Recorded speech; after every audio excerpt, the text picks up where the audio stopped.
Hello दोस्तों, आज की इस वीडियो में हम लोग देखेंगे कि आईटीआर यू अपडेटेड रिटर्न कैसे फाइल किया जाता है।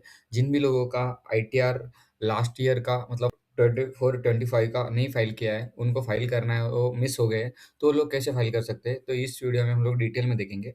आप लोग ये वीडियो लास्ट तक देखिए, क्योंकि इस वीडियो के बाद आपको कोई वीडियो देखने की ज़रूरत नहीं पड़ेगी।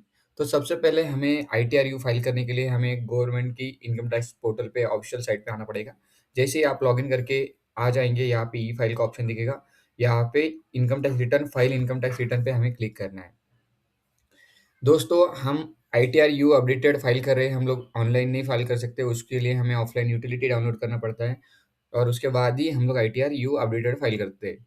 तो सबसे पहले हमें असेसमेंट ईयर सिलेक्ट करना है, जिस भी ईयर का हमें ITR you updated return file करना है। तो मैं यहाँ पे असेसमेंट ईयर 25-26 सिलेक्ट करता हूँ और यहाँ पे 139(8)(a) अपडेटेड रिटर्न सिलेक्ट करता हूँ और यहाँ पे ये ऑप्शन 44(a) पॉलिटिकल पार्टी का है, तो हमें यहाँ पे नो करके हमें जो भी आईटीआर फॉर्म की यूटिलिटी चाहिए, उसको हमें सिलेक्ट करना है। मैं यहाँ पे नॉर्मल सैलरी का ITR you updated return file कर रहा हूँ, तो मैं आईटीआर 1 सिलेक्ट करके कंटिन्यू पे क्लिक करता हूँ। और उसके बाद कन्फर्म पे क्लिक करता हूँ। जैसे ही हम लोग इस पेज पे आ जाएँगे, तो यहाँ पे हमें साइड में एक ऑप्शन मिलता है इन्फॉर्मेशन का। ऑफलाइन यूटिलिटी जिसमें प्री फिल डेटा होता है और एक यूटिलिटी जिसमें प्री फिल डेटा नहीं होता। Pre fill data in the sense आपके इनकम टैक्स के फर्स्ट हम लोग मैनुअली जो डिटेल्स एंटर करते हैं, नेम, पैन सब कुछ, वो यहाँ पे ये second column click here pre fill data पे हमें मिल जाएगा। तो हम लोग यहाँ पे क्लिक हियर पे क्लिक करेंगे, जो कि प्री फिल डेटा होता है। तो हम लोग क्लिक हियर पे क्लिक करते हैं और हम लोग असेसमेंट के लिए सिलेक्ट करते हैं और डाउनलोड करते हैं, तो हमें उसकी जेसॉन फाइल डेटा मिल जाता है। तो हम लोग वो जेसॉन यहाँ से कॉपी करके हमारा जो भी फ़ोल्डर है डेस्कटॉप पे हम उसे वहाँ पे सेव कर देंगे। जैसे ही हम लोग जेसॉन फाइल डाउनलोड कर लेंगे, हमें अब यूटिलिटी डाउनलोड करनी है। यहाँ पे हमें क्लिक हियर पे क्लिक करके यूटिलिटी डाउनलोड करना है और यूटिलिटी के लिए यहाँ पे हम लोग यहाँ पे हमें फॉर्म के आईटीआर के फॉर्म दिखेंगे। हमें जिस भी फॉर्मेट की यूटिलिटी चाहिए वो हम लोग सिलेक्ट करेंगे। मैं यहाँ पे आप देख सकते हो आईटीआर 1 की यूटिलिटी डाउनलोड कर रहा हूँ, यूटिलिटी एक्सेल बेस, तो मैं ये डाउनलोड कर लूँगा। जैसे ही हम लोग JSON file and utility download कर लेंगे, तो यूटिलिटी डाउनलोड करने के बाद हमें सबसे पहले काम जो करना है, जो भी हमारी यूटिलिटी है ओपन करके जो हमने जेसन फाइल डाउनलोड की थी, यहाँ पे वो इंपोर्ट करनी है। यहाँ पे इंपोर्ट प्रीफिल करेंगे। जैसे ही हम लोग इंपोर्ट प्रीफिल करेंगे, जो भी जेसन फाइल है वो हम लोग अपलोड करेंगे। जैसे हम लोग हमारी जेसन फाइल इंपोर्ट कर लेंगे, तो डेटा ऑटोमेटिकली फैच होके यहाँ पे इंपोर्ट हो जाएगा। ठीक है, इसमें अदर सोर्स का जो भी इंटरेस्ट है वो भी यहाँ पे फैच हो जाएगा। ओके, तो हम लोग अभी सीधा चलेंगे, जो भी हमारी डिटेल्स एंटर करनी है हमें, वो एंटर करने के लिए हमें क्या क्या एंटर करना है वो देख लेंगे। तो सबसे पहले हमें नीचे जाके सबसे पहले हमारी जो भी सैलरी है वहाँ पे यहाँ पे एंटर करना है, वो ऑटोमेटिकली यहाँ पे शो हो जाएगी। उसके नीचे अदर सोर्स की इनकम भी ऑटोमेटिकली आप यहाँ पे देख सकते हो, ऑटोमेटिकली फैच होती है। आप एआईएस के थ्रू एक बार मैच कर लेना और उसके बाद सीधा हमें ऊपर चलना है और वैलिडेट करके नेक्स्ट पे क्लिक करना है। जैसे हम लोग नेक्स्ट पे क्लिक करेंगे, हम लोग पार्ट ए जेन 139 पे आएंगे। यहाँ पे हमें वेदर रिटर्न प्रीवियसली फाइल और असेसमेंट ईयर नो करना है। उसके नीचे हम एलिजिबल है कि नहीं, उसके लिए हमें यस करना है। उसके नीचे यहाँ पे आपको ऑप्शन मिलेगा, आप रिटर्न क्यों फाइल कर रहे हैं, तो हमने प्रीवियस रिटर्न नहीं फाइल किया, इसलिए रिटर्न प्रीवियसली नॉट फाइल पे क्लिक करेंगे। तो वहाँ पे एक ऑप्शन आता है, are you filing updated return during the period, तो हमें यहाँ पे हमारा पीरियड सिलेक्ट करना है कि कितने पीरियड के बीच में वाला हम लोग चूज़ कर रहे हैं। तो असेसमेंट ईयर होने के बाद में 24 मंथ के बाद और 36 मंथ से पहले का पीरियड है बीच में, उसमें मैं रिटर्न फाइल कर रहा हूँ, इसलिए मैं ये सिलेक्ट कर रहा हूँ। तो उसके बाद हम लोग सीधा चलेंगे यहाँ पे वैलिडेट करके नेक्स्ट पे क्लिक करके टीडीएस पे।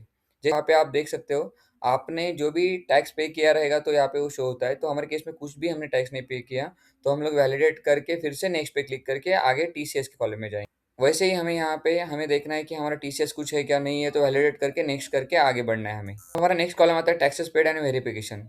तो इस केस में यहाँ पे आपको शो करेगा आपकी जो भी लेट फी है, वो आपको यहाँ पे बनी हुई दिखेगी।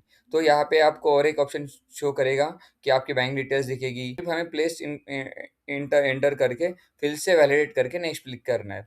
नेक्स्ट पे क्लिक करने के बाद हमारे सामने ऐसा पार्ट बी एटीआई ओपन होगा। तो इसमें हमारी जो भी ग्रॉस की इनकम थी सैलरी की, वो यहाँ पे हमें एंटर करनी है। उसके बाद अदर सोर्स का इनकम जो भी था वो हमें यहाँ पे एंटर करना है। वहाँ पे इसके बाद टोटल इनकम यहाँ पे आ जाएगी। यहाँ पे आप देख सकते हो आपकी लेट फ़ी जो भी बनती है, तो वहाँ पे वो आपको शो करेगी। इफ़ नहीं शो करी तो आप इनकम डिटेल्स में आके यहाँ पे कैलकुलेट टैक्स पे क्लिक करके वहाँ पे शो करवा सकते हो। कैलकुलेट टैक्स पे क्लिक करने के बाद यहाँ पे आपको ₹1000 लेट फ़ी आपको शो करेगी, ठीक है? तो उसके लिए हमें सबसे पहले जो लेट फ़ी है उसका चालान का पेमेंट करना पड़ेगा। चलो तो चलिए देखते हैं। दोस्तों कि जैसे कि मैंने बोला था कि इनकम टैक्स पे आईटीआर अपडेटेड यू फाइल करने के लिए हमें लेट फ़ी पे करना पड़ता है। हम लोग विदाउट फ़ी पेमेंट रिटर्न नहीं फाइल कर सकते, तो हमें लेट फ़ी पे करने के लिए यहाँ इनकम टैक्स पोर्टल पे लॉगिन करके आना है। लॉगिन करके आने के बाद यहाँ पे ई फाइल का ऑप्शन दिखेगा, वहाँ पे क्लिक करके ई पे टैक्स पे क्लिक करना है। जैसे ही आप फाइन करेंगे यहाँ पे आपको 2 ऑप्शन अब दिखेंगे, एक करंट आया है उसके हिसाब से और जो लास्ट कोड चल रहा था उसके हिसाब से। तो हम लोग लास्ट ईयर का फाइल करें तो हम लोग लास्ट ईयर का जो भी कोड था तब उस हिसाब से 1961 को सिलेक्ट करके कंटिन्यू क्लिक करेंगे। जैसे ही कंटिन्यू पे क्लिक करेंगे यहाँ पे हमें एक नया ऑप्शन दिखता है न्यू पेमेंट का, तो वहाँ पे क्लिक करना है। जैसे ही हम लोग क्लिक करेंगे यहाँ पे इनकम टैक्स पे का ऑप्शन दिखेगा, advance tax, self assessment tax, वहाँ पे प्रोसीड करके आगे बढ़ना है। जैसे ही हम लोग प्रोसीड करेंगे हमें हमारा फाइनेंशियल ईयर मतलब असेसमेंट ईयर सिलेक्ट करना है। मेरा असेसमेंट ईयर 25-26 था तो मैं वो सिलेक्ट करूँगा और मैं सेल्फ असेसमेंट टैक्स 300 का ये जो कोड है वहाँ पे सिलेक्ट करके कंटिन्यू पे क्लिक करूँगा। जैसे ही कंटिन्यू पे क्लिक करूँगा तो हमें लेट फ़ी लगने वाली ₹1000 5 लाख के अंदर इनकम है इसके लिए, तो मैं ₹1000 वो लेट फ़ी वहाँ पे एंटर करके कंटिन्यू करता हूँ।